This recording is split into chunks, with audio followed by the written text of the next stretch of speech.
Ya, sudah menjadi tradisi pergantian tahun baru Islam menjadi momen pergantian Kiswah Ka'bah. Kiswah Ka'bah yang diganti oleh tim khusus menjadi momen yang dinantikan oleh para jemaah haji dan juga umroh.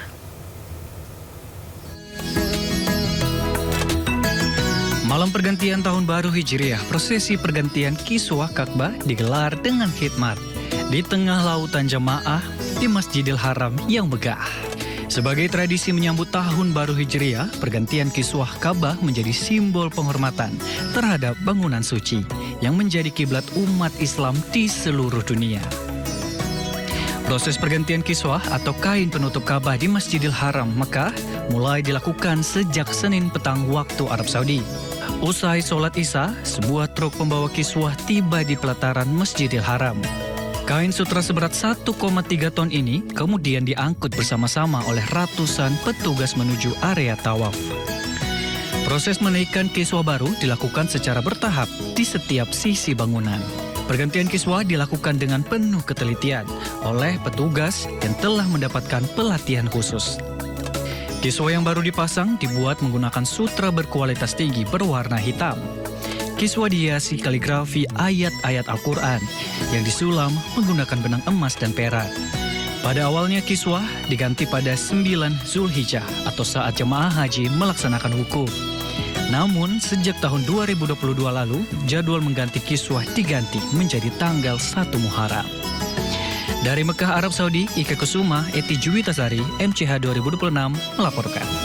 Ratusan peserta Jalan Sehat ricu berebut kupon undian berisi hadiah umroh di Surabaya, Jawa Timur. Sejumlah warga berdesak-desakan hingga terinjak-injak.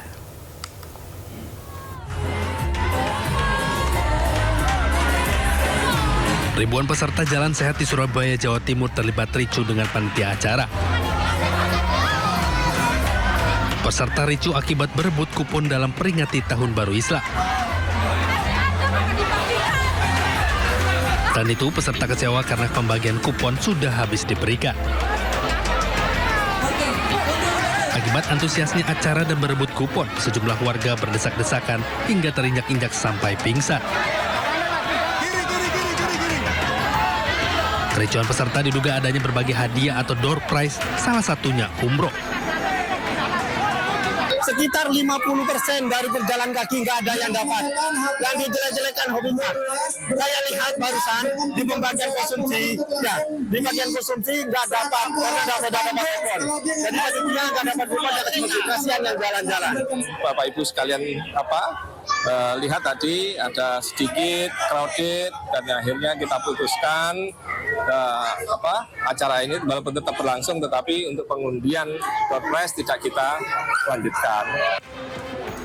Dalam door prize yang dijanjikan panitia terbilang menggiurkan, mulai dari televisi, laptop, kulkas, sepeda motor, hingga paket umroh. Meski sempat ricu, acara Jalan Sehat 1 Muharram bisa diatasi oleh panitia. Dari Surabaya, Jawa Timur, Rahmat Ilyasan, Ainus melaporkan. Forum diskusi publik yang digelar di UGM dihadiri Kepala BPN Nusron Wahid, Wakil Menteri Pertanian Sudaryono, dan Kepala BP Taskin Budiman Sujatmiko diwarnai ketegangan. Situasi memanas setelah sejumlah mahasiswa tiba-tiba merangsek naik ke atas panggung. Lah kamu masuk, ya udah usah. Oke. Suasana diskusi di Atrium Joglo Gelanggang Inovasi dan Kreativitas Universitas Gadjah Mada memanas. Acara itu dihadiri oleh 3 anggota Kabinet Merah Putih, yakni Menteri ATR BPN Nusron Wahid, Wakil Menteri Pertanian Sudaryono, dan Kepala BP Taskin Budiman Sujatmiko. Dalam diskusi itu, sejumlah mahasiswa menyampaikan kritik terkait isu pertanahan, dugaan penggusuran, kenaikan harga BBM non-subsidi, hingga sejumlah permasalahan yang terjadi di tanah air. Namun di tengah forum yang sudah berjalan sekitar 30-40 menit, tiba-tiba suasana memanas dan tidak kondusif, sehingga acara pun dibubarkan. Wakil Menteri Pertanian Sudaryono memberikan klarifikasi terkait insiden yang terjadi dalam diskusi tersebut. Menurutnya, sejak awal ia dan para narasumber membuka ruang seluas-luasnya bagi mahasiswa untuk bertanya maupun mengkritik kebijakan pemerintah.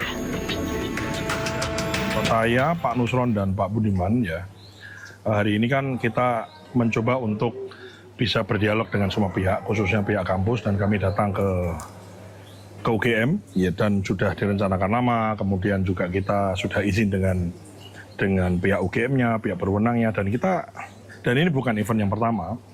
Kemudian ya kita jelaskan, intinya adalah kami bertiga hadir untuk secara demokratis kita berdiskusi, ditanya apa aja nggak ada masalah. Kita ditanya apa aja nggak ada masalah, dihadiri kayak apa aja kita oke, nggak ada masalah. Jadi kita udah jalan, bagus, kemudian ya ada diskusi di situ gitu. Nah kemudian ada sekelompok orang kemudian mengganggu dan tidak menginginkan adanya dialog itu. Para narasumber juga menyampaikan permohonan maaf kepada mahasiswa yang hadir dengan niat berdiskusi namun tidak dapat mengikuti forum secara optimal akibat situasi yang terjadi. Tim Liputan iNews melaporkan.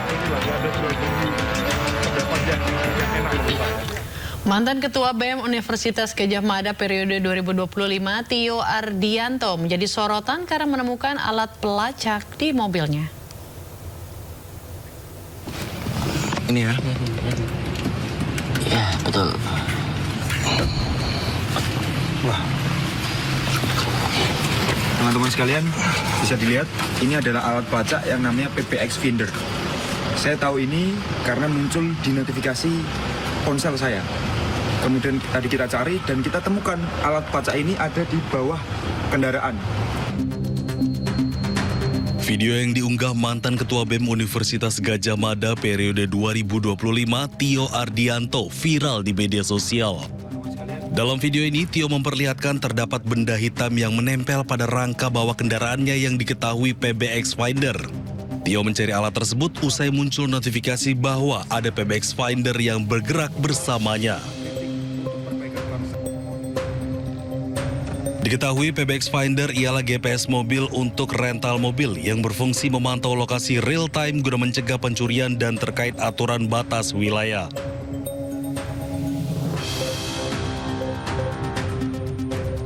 PBX Finder merupakan perangkat wireless dengan ukuran kecil dan terkoneksi dengan Bluetooth ponsel.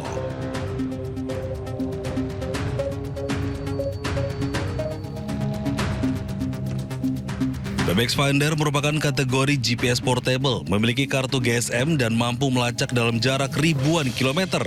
Dengan deviasi atau ketidakakuratan jarak kurang lebih 5 hingga 20 meter.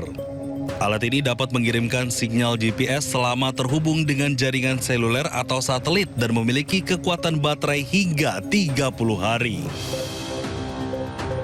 Namun, Tio tidak mengetahui siapa yang memasang alat pelacak ini. Meskipun terdeteksi oleh Bluetooth, tetapi Tio cukup kesulitan menemukan alat ini. Tio menduga pemasangan alat pelacak ini usai dirinya vokal menyuarakan kritik dan memimpin aksi demonstrasi bertajuk Gejayan Memanggil di Yogyakarta beberapa waktu lalu.